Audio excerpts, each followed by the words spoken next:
Hello guys, ഏതോ ജന്മകൽപ്പന ക്ലൈമാക്സിലേക്ക് അടുക്കുമ്പോൾ ആ നിർണായകമായിട്ടുള്ള ഒരു മുഹൂർത്തങ്ങൾ. അതേ കൂട്ടുകാരെ, ശ്യാമിനെ വീട്ടിൽ വിളിച്ചു വരുത്തി ശ്യാമിന്റെ ചതി വീട്ടുകാരുടെ മുന്നിൽ വെച്ച് തെളിയിക്കുന്ന നമ്മുടെ ആകാശിനെയും അശ്വിനെയും തന്നെയാണ് പുതിയ ആ ഒരു രംഗങ്ങളിൽ നമുക്ക് കാണുവാൻ സാധിക്കുന്നത്.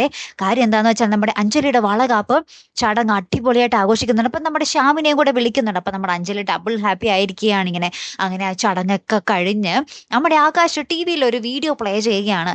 അതിലിതാ നോക്കുമ്പോൾ നമ്മുടെ ശ്യാമും സെലിനുമായിട്ടുള്ള ഒരു സംഭാഷണങ്ങൾ, പിന്നെ മറ്റേ ശ്യാമും അഞ്ജലിയുമായിട്ട് ബീച്ചിന്റെ അവിടെ നിന്ന് നമ്മുടെ അഞ്ജലിയുടെ കയ്യിൽ നിന്ന് വളയെ കോരി മേടിക്കുന്നുണ്ടല്ലോ, ആ ഒരു കുറെ രംഗങ്ങള്. പിന്നെ നമ്മുടെ ശ്യാം അഞ്ജലിയെ കൊല്ലാൻ വേണ്ടി വീടിന്റെ ഉള്ളില് ആ ഒരു ഷോക്ക് അടിപ്പിക്കാൻ വേണ്ടി എന്തൊക്കെ ചെയ്തു കൂട്ടുന്നുണ്ടല്ലോ, ആ വിഷ്വൽസ്, പിന്നെ സെലിനും ശ്യാമുമായിട്ടുള്ള ഒരു വിഷ്വൽസ്, അങ്ങനെ കുറെ എല്ലാ തട്ടിപ്പുകളും നമ്മുടെ ടി വിയിലൂടെ എല്ലാവരെയും കാണിക്കുകയാണ് നമ്മുടെ ആകാശ് ട്ടോ. അതിനുശേഷം നമ്മുടെ അഞ്ജലി തന്നെ നമ്മുടെ ശ്യാമിനെ കരണത്തടിച്ച് പുറത്താക്കുന്ന ഒരു കിടിലൻ രംഗങ്ങൾ തന്നെയാണ് ട്ടോ കൂട്ടുകാരെ ഏറ്റവും ഒടുവിൽ നമുക്ക് കാണുവാൻ സാധിക്കുന്നത്. അങ്ങനെ നമ്മുടെ ശ്യാം എന്ന ഒരു മഹാഭാരം നമ്മുടെ അഞ്ജലിയുടെ തലയിൽ നിന്നും മനസ്സിൽ നിന്നും പോലും ഒഴിവാകുന്ന ഒരു കിടിലൻ രംഗങ്ങൾ തന്നെ അല്ലെ. കാത്തിരുന്ന് തന്നെ കാണാം ട്ടോ. അടുത്തൊരു വീഡിയോയുമായി വരുന്നത് വരയ്ക്കും ഗുഡ് ബൈ.